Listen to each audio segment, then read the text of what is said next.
Welcome, everybody. I am joined by Matthew, and we are here to give 5 more tips on how to improve your gameplay as a new and returning player.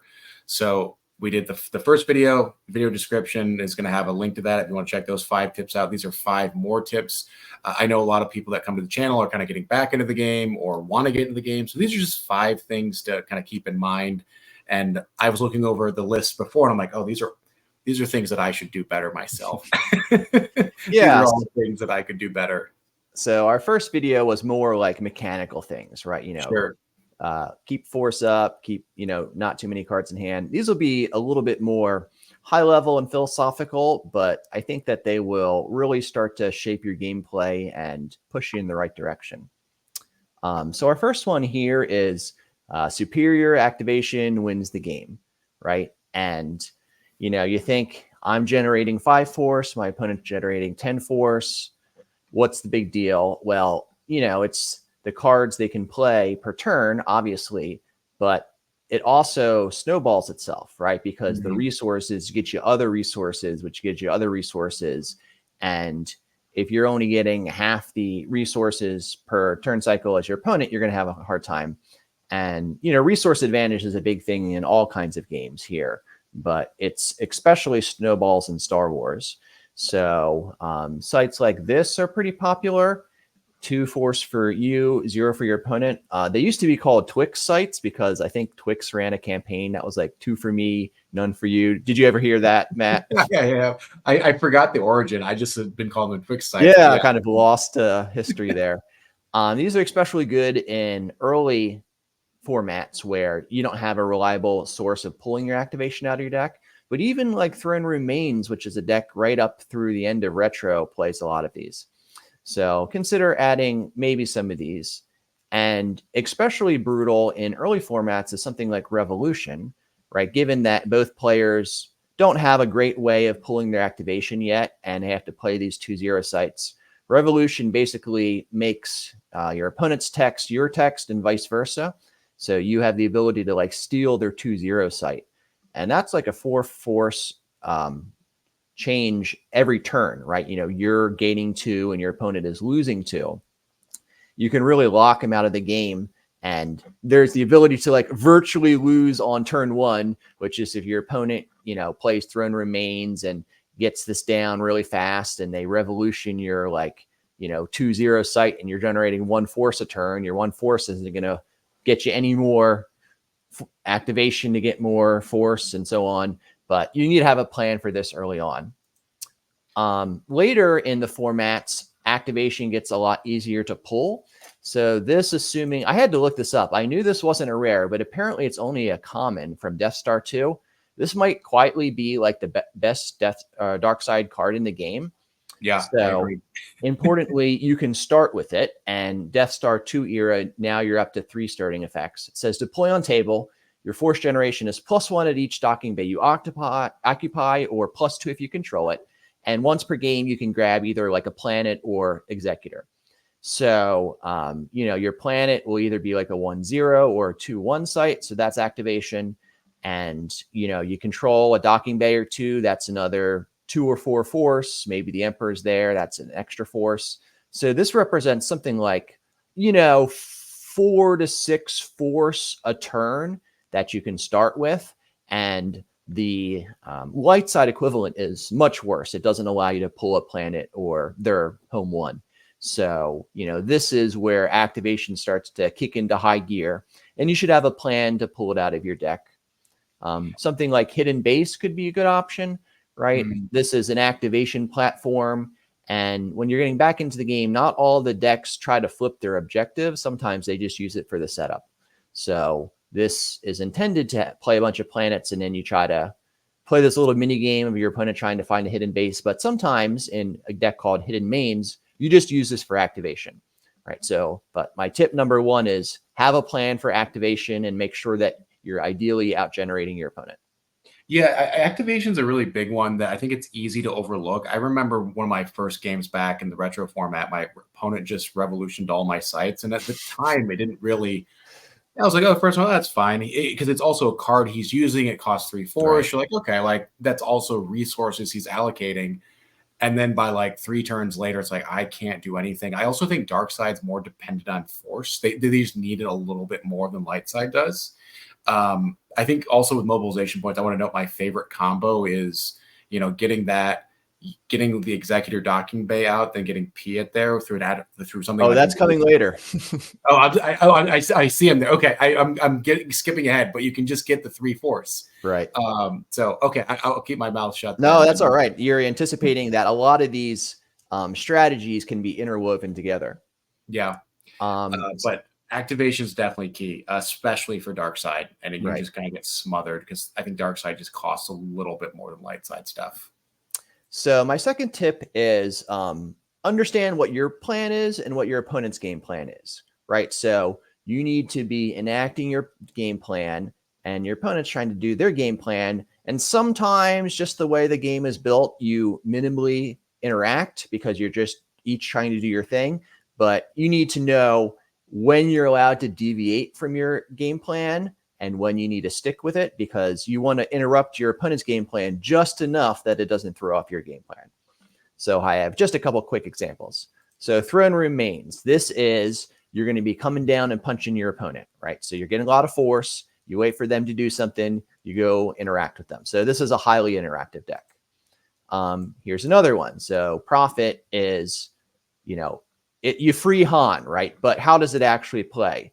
Well, your opponent gets to start with some aliens to protect Han, and your plan is to wallop them, right? Just beat up those aliens that they start out and overflow them, free Han, have this big turn where you play a bunch of guys and free Han, they take a bunch of damage, and now you ride that to victory. Now, even if you're not playing with Prophet, you have to understand if your opponent does this, they're going to try to overwhelm your starting alien. So you really need to anticipate like how you can respond to what your opponent is going to be doing. So I just have a little note on objectives, which you can choose when you flip them. So for example, when you flip Prophet, you retrieve, I think, 5 force immediately or 10 force. Right. So you don't have, like, you free Han, or I guess you can also, like, if you take over the throne room, you can choose to free Han, right? Like that's an action you take. It's not automatic. Yeah, so some of them allow you to choose the timing and some of them don't. But if you have the choice, obviously you want to maximize it. Yeah, just sort of like being aware of what's on both sides of the objective as well. Right. So just 2 more. Raw Ops is a pretty popular one in like Premier to Endor, Premier to Death Star 2. Your plan here is you set up a couple of sites at Raw Tier and you stay on that planet, right? So you should only really leave when you absolutely have to, and you're going to make it very difficult for your opponent to come to you. The most extreme example, I think, is Mind What You Have Learned, the actual flipping version where you try to train your Jedi. And this is, you just never interact with your opponent until you're completely done. And if you have to interact, you're probably doing something wrong. I think you actually had a video on Mind What You Have Learned, right? Yeah. So you can learn a little bit more about that. But the idea is you just take 5 or 6 turns off, and then you're going to make it all up afterwards by drawing a 7 every destiny for the rest of the game. So I think if you're inexperienced with this objective, you're trying to split the difference, right? You're trying to train, but also, fight your opponent. And really, that's not what your game plan is. So that's my second tip. I agree. And I think the other thing to note is, much like in Magic, where taking life damage is just part of the game, like you're going to take force damage. Like when your opponent's doing their thing, there's going to be ping damage. There's like, yes, it's cumulative and it adds up. Like Visage of the Emperor is very annoying, but like you should not hinder your strategy because you're getting pinged for 1 force, right? Like you shouldn't be drawn into a conflict because they're force draining you for 2 and you're like, that's super annoying. Let me hinder my strategy to try to stop this force drain. Like, and Yep. I'm guilty of this a lot of times. I get drawn into stuff because I get annoyed by it. Oh, they're force draining me for 2. Let me go stop that.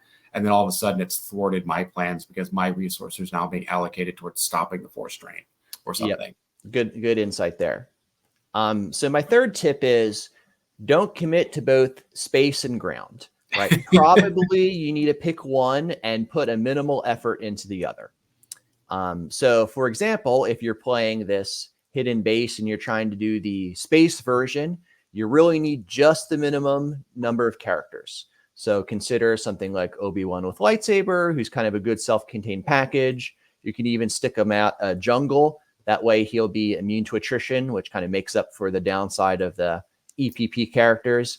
But if you have a half space, half, ground deck, it's going to be bad at both, right? Because you're going to be weak in the area your opponent's strong in, and you're not going to be able to hold the second arena.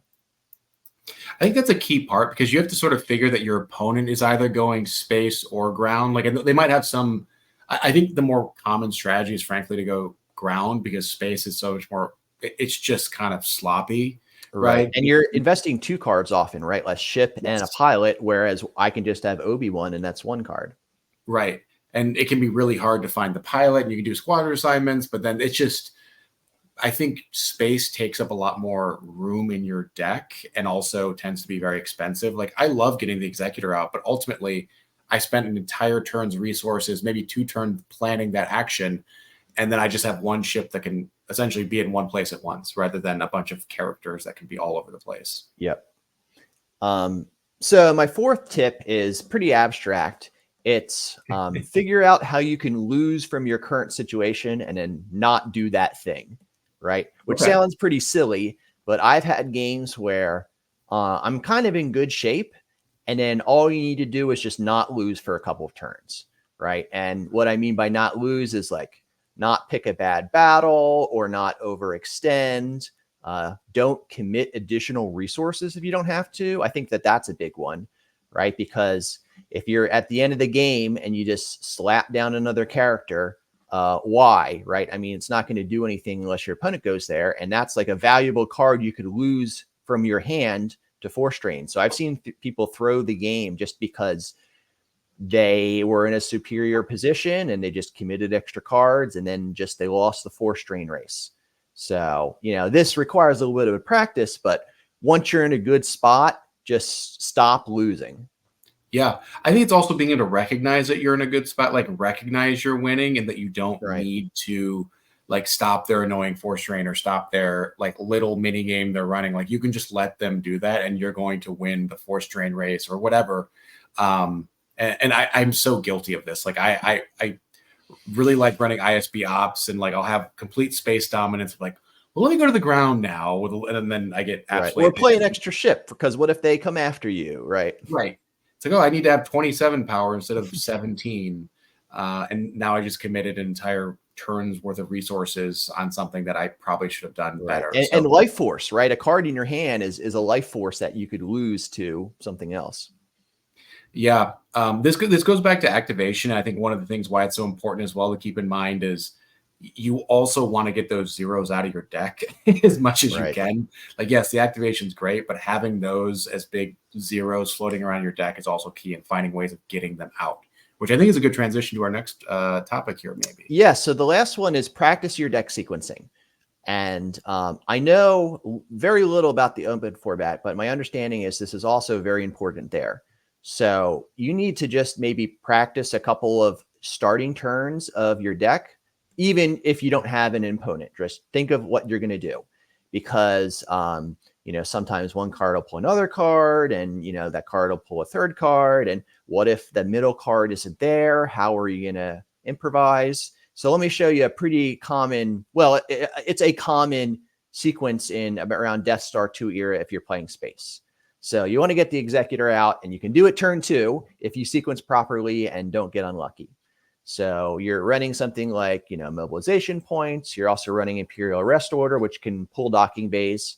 So how do you do that? Well, it requires you to get a bunch of cards in the right order. And if you mess up the order, or you activate before you search, you can throw yourself off.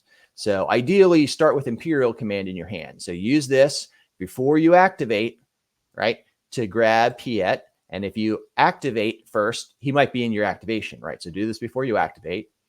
So you have him in your hand. You pull the Executor docking bay. He deploys less at the Executor docking bay. So you pull him there.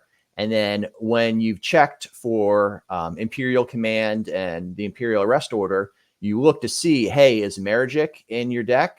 If so, use Piet's ability to pull Meragic, right? And what he's going to do is pull other battleground systems. If you happen to have enough force, you can also play him. Otherwise, wait till the next turn. And then on your next turn, use Meragic to pull Fondor. Fondor makes Executor cost less. And, ideally at some point when it's in there, you've also pulled the Executor with mobilization points.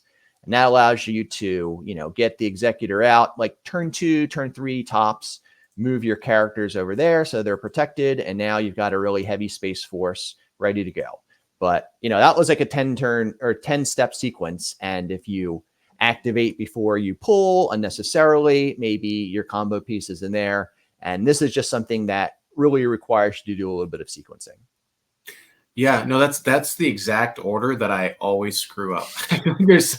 I think also remembering that you have an action before you activate. Like you can choose to do, or during your activation, right? You can activate 3 force and then play Twi'lek Advisor, right? That's a pretty common one. So it requires 3 force to pull an effect. Why risk the effect being in your force pile? Go 1, 2, 3, pause, play the effect, and keep going.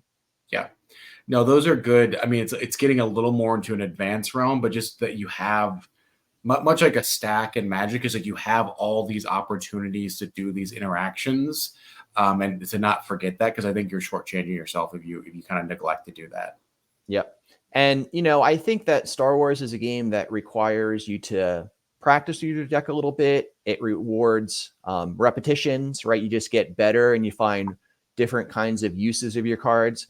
When I started playing about a year ago, I always felt like I can lose at any time here. I'm so scared. I have no idea what my opponent's going to do. But now I kind of understand a little bit better of what my deck can do, what their deck can do. And just these are some tips to help you get building towards those repetitions.